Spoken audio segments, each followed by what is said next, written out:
Hi, this is Brian Lewis of modulesunraveled.com. Today I have with me Jeff Linwood, who's going to be showing us how to build a native mobile app using PhoneGap. This can be done for an iOS device or an Android device, but today we're just going to be showing how to do it using Xcode 4 for an iOS device. Now, Jeff, before we get started, are you doing this freelance, or are you working for a company to do this? No, I work for myself. I'm actually in the process of setting up a company. Okay. So I'm Doing actually this kind of thing? doing mobile app development, yeah.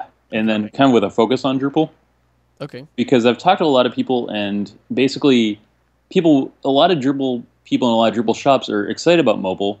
Their customers want mobile apps, but they don't do mobile apps because it's a completely different skill set. Mm-hmm. And then they talk to mobile app companies and then they want to charge a fortune because they hear the word Drupal and just assume it's impossible to understand. Mm. And it's really not. But there's really nobody that's kind of, kind of bridging that.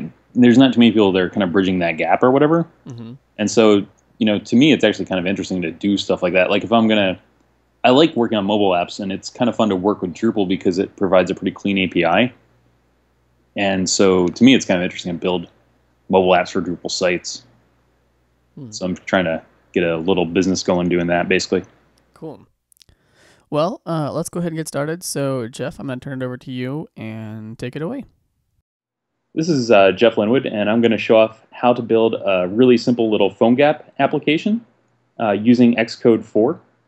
The first step is to go to Apple and join the iOS Developer Center, and then download Xcode 4 from them. It's a pretty large install. It's probably about 2 or 3 gigs, and it might take a while. But once you have that set up, you actually have the developer environment set up to build an iPhone app. Now, to actually get the iPhone app you're going to build onto a working iPhone or iPad, you'll need to additionally join the Apple Developer Program, which costs $99 a year. However, if you're just using this, sort of a test, or you just want to get started, you can use the iPhone Simulator, which actually simulates an iPhone or an iPad, but it runs as an app on your Mac. Now, unfortunately, if you're running Windows or Linux, you can't use this tool. It only runs on Mac. However, with any of those, you can use the Eclipse platform to build an Android app using PhoneGap. The steps are a little bit different, but the principles are basically the same. In both cases, the best place to go to get started is PhoneGap.com. PhoneGap's maker was recently acquired by Adobe, and they put a lot of work into documentation showing you exactly how to get started with PhoneGap. And they also have a really good mailing list. I think it's probably up to about 33,000 messages. So you might not want to subscribe right away, but probably if you've had the problem, someone else has. So go to phonegap.com and follow the directions for getting started with the iPhone. And then once you get everything installed, you'll have an Xcode set up. And what you can do is actually go into the Xcode menu bar at the top here and File, New, and New Project. And what you'll see is that Xcode has a whole bunch of different options for getting started with iPhone or iPad development. If you install PhoneGap properly, though, you'll actually see a PhoneGap-based application, and that is actually sort of a template that PhoneGap provides that you can create a PhoneGap app with. So we'll just click Next there. And for the product name, we'll just call this the Modules Unraveled.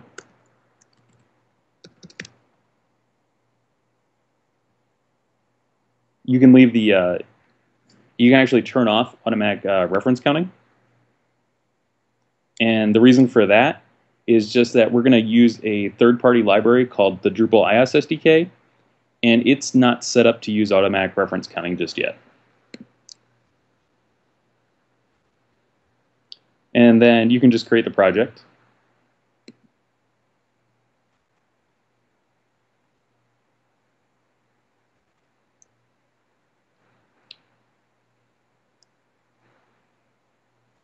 If everything works okay, then we can actually go ahead and just build this as is using the Run button in the upper left-hand corner of Xcode 4. And what Xcode is doing is actually taking that PhoneGap sample project that you just gave a name to, and it's actually going to run it on the iPhone or iPad simulator. And what you'll see the very first time you run it is an error, start page at www/index.html is not found. This is a really common thing with PhoneGap development. You need to run a PhoneGap application for the very first time, and the PhoneGap app will actually create that www/index.html folder, but then you need to add that to Xcode 4. So this is actually something you just have to do. It's actually contained in the getting started documentation that they provide, so it's something you'll see, but we'll need to add a file to modules unraveled.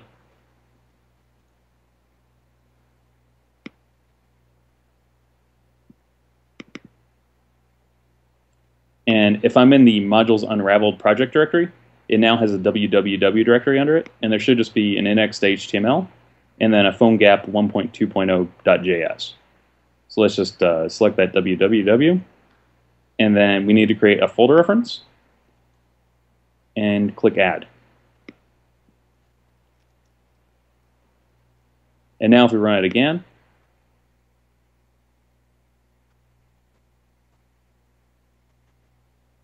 you should see PhoneGap actually working. Cool. Now, this is not the most impressive app. It says, hey, it's PhoneGap.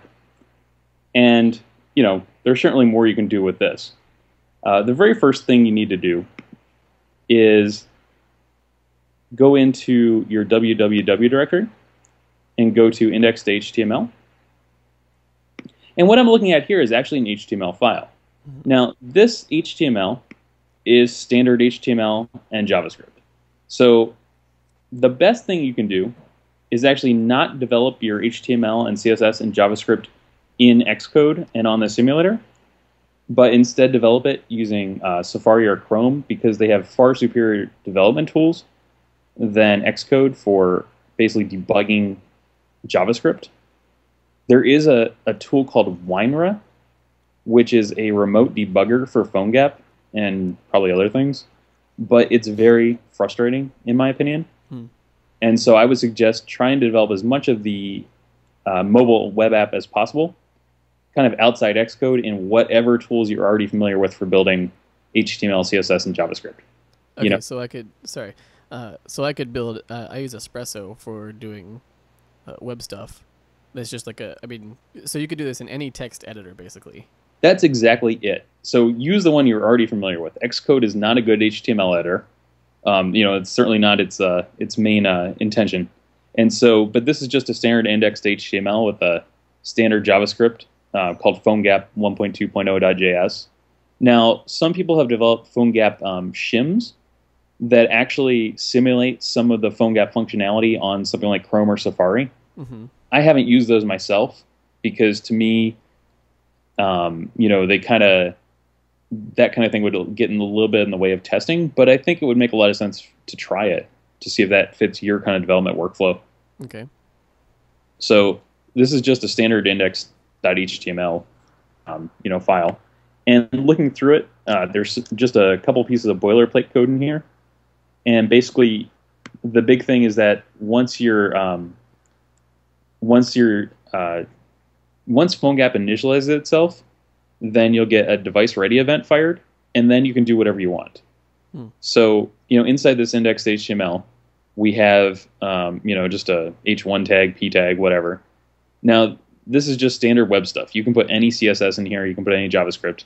I suggest something like jQuery Mobile, or Sense of Touch, or another toolkit that already kind of has that native look and feel. And that actually works pretty well because then you sort of build something that looks like an app right away.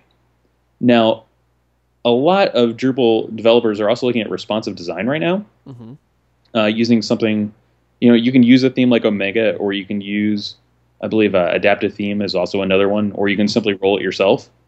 And if you're using a responsive design, you can actually put that directly into a PhoneGap app as well. It certainly doesn't have to use a mobile toolkit. So one cool thing about that is that, say you build out a website and it's responsive, but you really want to have like a upload picture feature. Because you have that for the web app, but you don't have it on mobile, you can use PhoneGap to provide that. So, that's some of the things that make PhoneGap pretty clever. So you would have to change very little code to enable that photo upload on the mobile device. Right. If you already have a responsive design, Mm-hmm. then what you need to do is put in some JavaScript, and that JavaScript would basically call PhoneGap's camera and say, "Hey, get me a picture," and then it would take the response and then would upload that to the easiest way to do it, and kind of like the no frills way is to upload it to a node add that takes an image file field. Hmm. So it's actually pretty, it's basically just using JavaScript to submit, basically to add a node or edit a node. Okay. So pretty cool. Yeah. So just looking at this, this isn't really too much. This is sort of just getting started with PhoneGap. What I'd like to show off instead was more of a working example. Mm-hmm. And this is something I built basically to as an example for the Drupal plugin for iOS. And that actually lives on GitHub.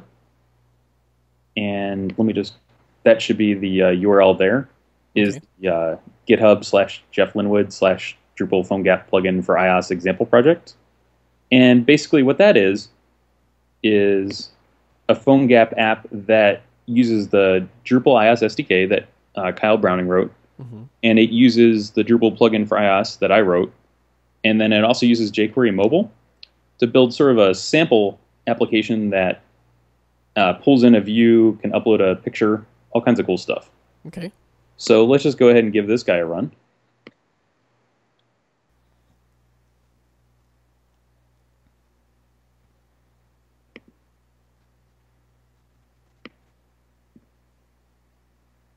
And what it's doing there is it's actually pulling down the view from Drupal.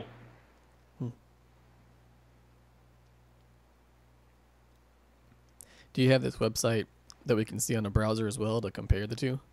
Oh, sure, yeah. This Okay. is just a totally this website is actually I'm sorry. What you're seeing right now is actually living inside the index.html file that I just showed you as kind of like the root or kind of like the core of a PhoneGap app. Okay. So what you're looking at now is actually in this index.html file. It's actually down here in the body. Hmm. I'm using jQuery mobile markup to build this little app. Okay. So this isn't a fancy app, to say the least, but it was sort of just something to, basically get a camera picture up onto Drupal and then show a view from the home page. So what we're looking at here is jQuery mobile style markup, where you use a whole bunch of divs with data roles, and that is an HTML5 feature that basically lets jQuery mobile figure out, okay, this is a page, this is a header, this is a footer, but you can actually have multiple pages in one HTML file. So that actually increases your loading time, or decreases your loading time. Right. But that doesn't matter so much for this because it's all stored in the device anyway. So it's sort of an organization thing. Mm-hmm. So each one of our pages is actually in this index.html. And then what we have is we have a whole bunch of JavaScript that basically does all the work.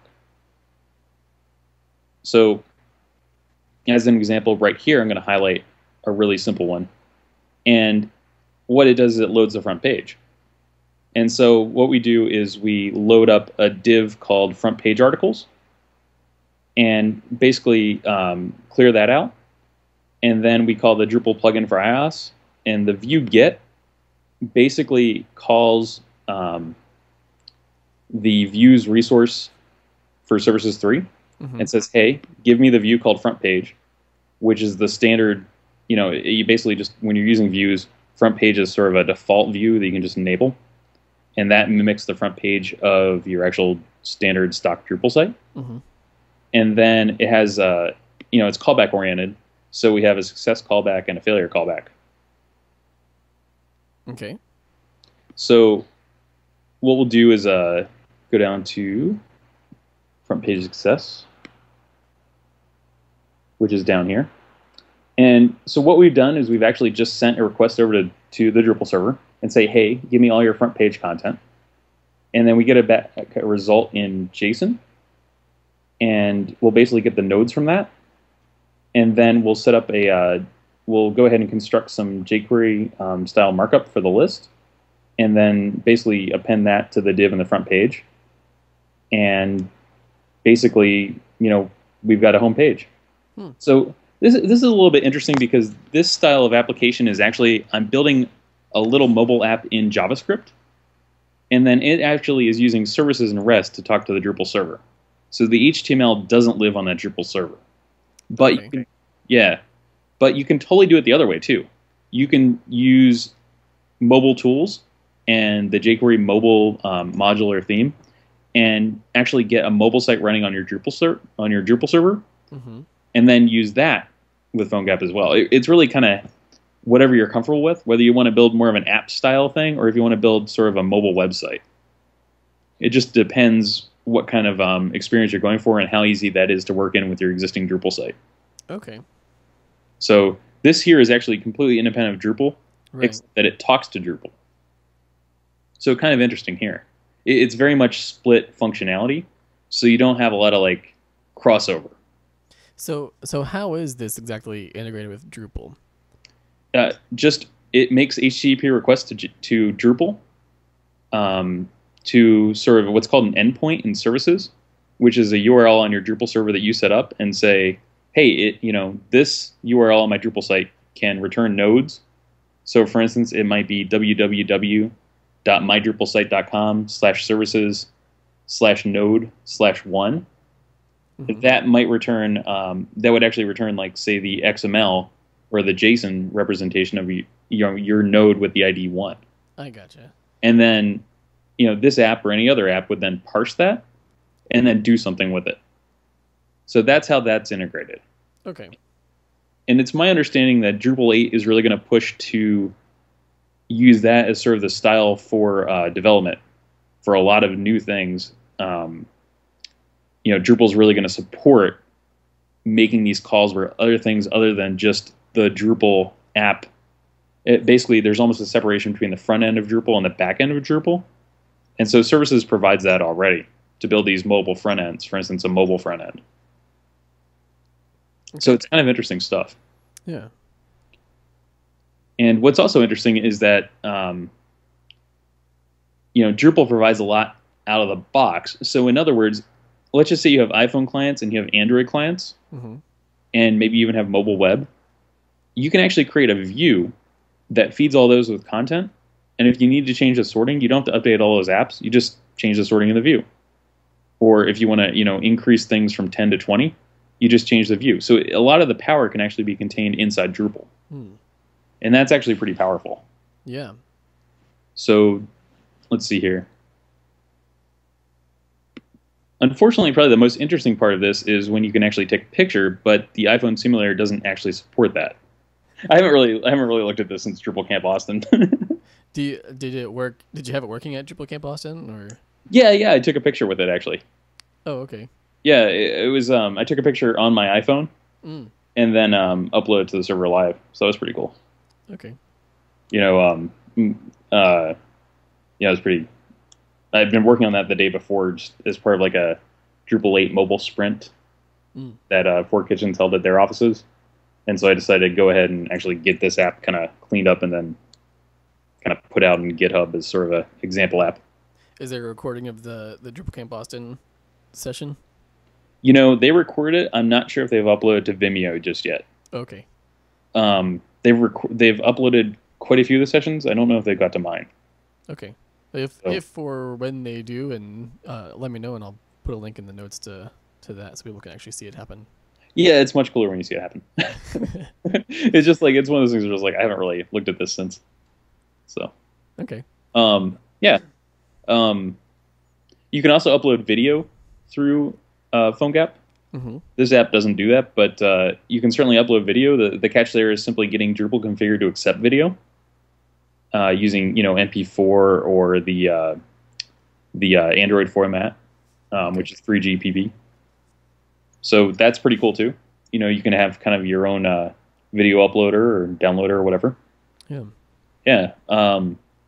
Those are probably the most interesting things you can do with PhoneGap is really access to the camera, because you just can't do that with a regular mobile app, or Right. you can't do that with regular mobile web. Put it that way. Right. So, So you'd also mentioned that it can take advantage of the accelerometer. yes. I don't expect you to have anything ready to show for that, but how exactly would that work? PhoneGap actually has a list of all the things on your device it can have access to, and so one of those is the accelerometer. And so you can actually figure out, is the iPhone moving? And that's actually pretty cool if you want to build your own bump style app or something like that. Yeah. And so these are all just JavaScript calls. And so they actually have examples here. And these aren't really related to Drupal, of course, but you could certainly trigger something in Drupal with them. Okay. So, and they actually have really good documentation. I'm really impressed with the PhoneGap project. They have a very clean API and they have very good documentation. So it actually is very easy to get started with PhoneGap. Yeah, it looks nice. Yes, yes. I've been pretty impressed by their level of documentation, and certainly now that they're bought by Adobe, I would expect them to kind of continue excelling and things like that. Mm-hmm. Well, thanks, Jeff, for showing us PhoneGap. That looks really great. I can't wait to start using it myself and see what I can build with it. Yeah, so thanks a lot. Oh, you're welcome, and thanks for letting me show this off on Modules Unraveled.